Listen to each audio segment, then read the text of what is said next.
Hello friend, সবাইকে জানাই good afternoon. আর আমি খেতে বসেছি। চানটা একটু করতে দেরি হয়ে গেছে, তাই জন্য মাথায় গামছাটা এখনো খোলা হয়নি। আজকে মা রান্না করেছে, দেখো আজকে আমি বাপের বাড়ি এসেছি, এখানেই খাচ্ছি। তো মা রান্না করেছে, ভাত করেছে, মাছের ডিমের বড়া। তো বন্ধুরা শোনো, আগের কথা আগে বলে দিই। মাছের ডিমের বড়াটা দেখো এইরকম ভাবে বানিয়েছে। কিভাবে বানালাম সেই রেসিপি তোমাদের পরের একটা ভিডিওতে শেয়ার করব, ঠিক আছে?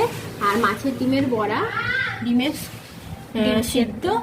ডিম সেদ্ধটা মাকে বললাম ডিম সিদ্ধ করে নেবো, নাহলে মা বলেছিল যে ডিমের কারি হবে। ডিম সিদ্ধই ঠিক আছে। আর হচ্ছে শুক্তো, এখানে আছে পায়েস, আর এখানে আছে আমের চাটনি। এই সবগুলো খাবারই আমার খুব ভালো লাগে খেতে। আর আমি আসবো বলে মা পায়েস বানিয়ে